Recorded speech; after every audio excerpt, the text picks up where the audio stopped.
Nesse nosso caminho por buscar uma vida com mais atenção plena, com mais consciência e presença, a gente falou na última aula sobre uma tendência que a gente tem de fugir do que nos causa desconforto, de não olhar para os nossos sentimentos e sensações desagradáveis para aprender com elas. E a gente viu como é importante a gente passar a encarar isso de frente nessa nossa busca de olhar para dentro com mais verdade. E agora a gente vai falar de um outro aspecto de como a gente se relaciona com os nossos pensamentos e sentimentos, que se chama defusão cognitiva. É um termo muito técnico, mas eu vou tentar simplificar. Que é uma tendência que a gente tem de se identificar com tudo que a gente pensa e com tudo que a gente sente, como se aquilo fosse uma verdade absoluta. Então vamos pensar, por exemplo, como que uma pessoa com depressão se sente. Ela se sente sem valor, ela se sente feia, ela se sente sem inteligência, ela se sente que ninguém gosta dela. E aí ela se entristece porque ela encara todas essas sensações e pensamentos como uma verdade absoluta. E que talvez não seja, né? Talvez a família dela ama ela, talvez ela tenha inteligência, mas naquele momento ela não está conseguindo explorar isso. Ela tem beleza, ela tem muita coisa positiva, mas ela só enxerga as partes ruins e ela amplifica tudo de uma maneira muito negativa. Lembra que a gente falou das lentes dos óculos, né? Como a gente às vezes tem as lentes sujas. Então, por exemplo, para a gente tirar a pessoa dessa sensação de depressão, a gente vai ter que limpar esses óculos, mostrar para ela que esses pensamentos eles não são necessariamente verdade, que existe beleza, existe valor, existe amor. E aí quando a gente afasta ela dessa verdade absoluta de tanta coisa ruim que ela pensa de ela mesma, é aí que a gente consegue ajudar essa pessoa a sair da depressão. Então esse foi um exemplo. Mas a gente, normais, mesmo que a gente não tenha nenhum transtorno emocional e isso, a gente também tem essa tendência de pensar algo e encarar aquilo como uma verdade. Ou seja, eu penso isso do meu companheiro, da minha companheira, que ele é isso, isso e assado. E a gente encara aquilo como verdade, só que a gente não tem como saber a verdade do outro.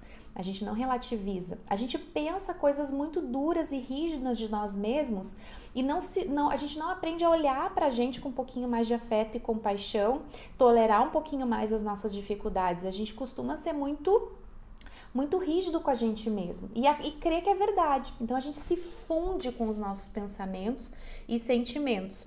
Só que quando a gente crê que isso é pura verdade, a gente vai se sentir muito mal, a gente vai se deprimir muito ou estar muito ansiosos.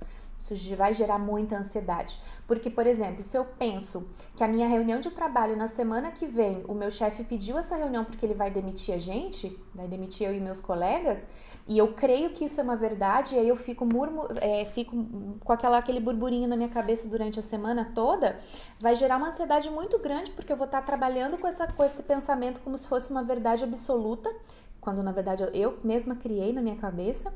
E às vezes chega no dia da reunião e nem é isso, você não tem como adivinhar o que o seu chefe está fazendo, o que ele está planejando com essa reunião. Mas até isso acontecer, você sofreu por uma semana, você se lastimou por uma semana, né? E criou um montão de burburinhos na sua cabeça que não são verdade. Então esse conceito de a gente não se fundir com o que a gente pensa e com o que a gente sente é muito importante.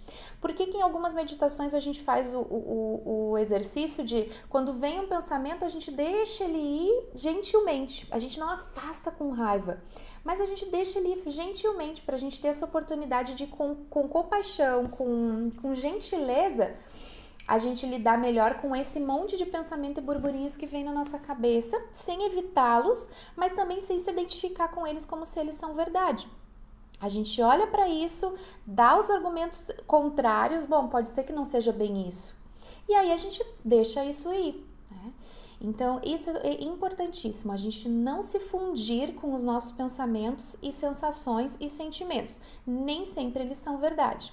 Então, no Mindfulness, a gente aprende isso também, a se afastar um pouquinho da nossa vida mental, dessa vida mental agitada que a gente vem conversando, e a gente olhar com essa mente mais calma e mais tranquila para as situações, que é mais ou menos o limpar os óculos e a gente se dá a oportunidade de olhar para situações da nossa vida que a gente julga como ruins, como ameaçadoras, e a gente tenta olhar de uma outra forma, né? E quando a gente olha com uma forma mais gentil para essas situações ameaçadoras, às vezes a gente vê também possibilidades de crescimento.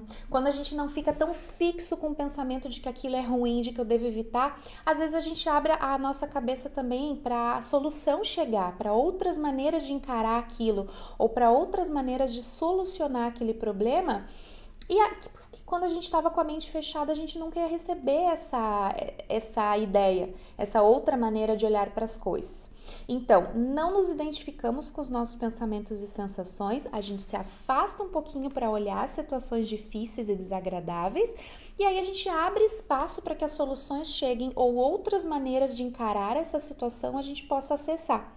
E aí, obviamente, isso diminui a ansiedade, diminui a tristeza e nos dá mais chances de fato resolver o problema.